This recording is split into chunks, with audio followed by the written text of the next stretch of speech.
ये कहानी है ऐना और आमिर की। ऐना 6 साल की थी और आमिर 4 साल का। ये दोनों बहन भाई अपनी गर्मियों की छुट्टी में अपने माँ बाप के साथ अपने दादा दादी से मिलने जा रहे थे। वो दोनों बहुत खुश थे क्योंकि काफी टाइम से वो उन दोनों से नहीं मिले थे।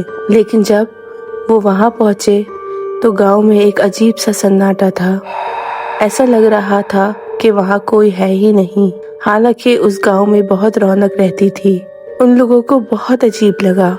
जब वो दादा दादी के घर पहुंचे तो उनकी दादी ने दरवाजा खोला। वो लोग अंदर गए। दादा दादी उन्हें देखकर बहुत खुश थे, पर ऐना को ऐसा लगा कि वो किसी बात से परेशान है। उनकी आंखों में परेशानी साफ जाहिर हो रही थी और वो दोनों अपने हाथों को मसल रहे थे, जैसे किसी बात का डर उन्हें अंदर ही अंदर खाए जा रहा था। ऐना के डैड ने जब गांव की वीरान होने की वजह पूछी तो उन्होंने बात को इधर उधर घुमाकर बात पलट दी। रात का वक्त हो चुका था। दादी ने कहा, सब फ्रेश होके आ जाओ, खाना रेडी है। वो लोग खाना खा के फारिग ही हुए थे कि उनके दादा ने बड़े अजीब अंदाज में कहा कि रात को जल्दी सो जाना और कुछ भी हो जाए अपने कमरे से बाहर न निकलना। जैसी भी आवाजें आए अपने बिस्तर से नहीं उठना। ये सुनकर सब घबरा गए, लेकिन कोई उस वक्त कुछ ना बोला और सब अपने अपने कमरे में सोने चले गए। रात को आमिर को प्यास लगी तो वो उठा और किचन में जाके पानी पीने लगा। उसको बाहर से अजीब सी आवाजें आने लगी। वो वहां जब देखने गया तो एक काले साया नुमा चीज उस पे झपटी और फिर आमिर का कुछ पता नहीं चला। दूसरे दिन सारे घर वालों ने आमिर को ढूंढा, लेकिन वो कहीं नहीं मिला।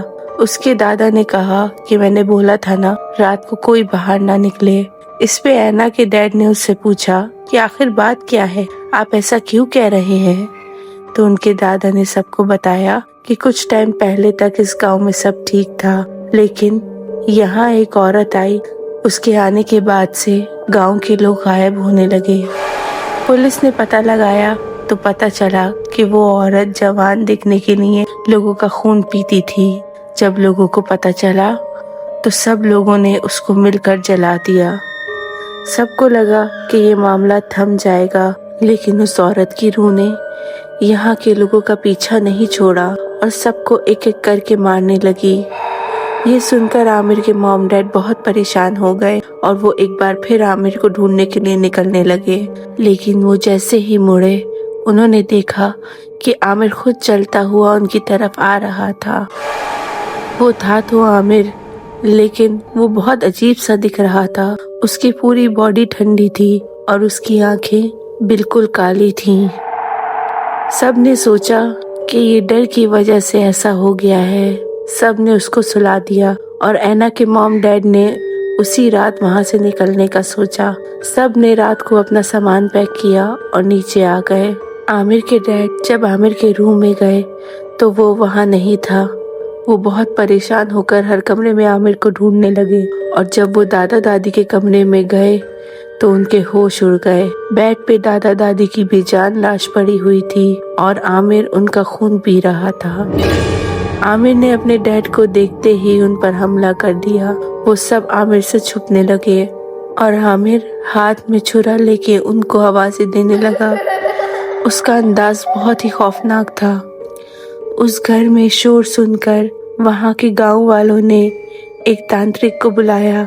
उन्होंने आते ही आमिर पे कुछ पढ़ के फूंका और वो बेहोश हो गया। उन्होंने बाकी घर वालों को बोला कि वो फौरन निकल जाए। जब उन्होंने आमिर को ठीक करने का बोला तो बाबा ने कहा वो आमिर नहीं है, आमिर के भेष में वो चुड़ैल है। उसने आमिर को मारकर उसकी बॉडी पे कब्जा कर लिया है।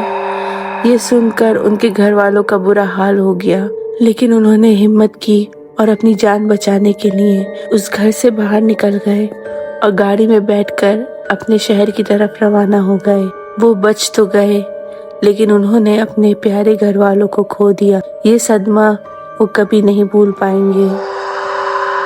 कहते हैं वो चुड़ैल आज भी उस गांव में घूमती है और रोज एक नया शिकार तलाश करती है। अगर आपको ये कहानी पसंद आई है तो अभी हमारा चैनल सब्सक्राइब करें और बेल आइकन प्रेस करना ना भूलें। ताकि आइंदा आने वाली कहानियाँ आप तक पहुँच सके।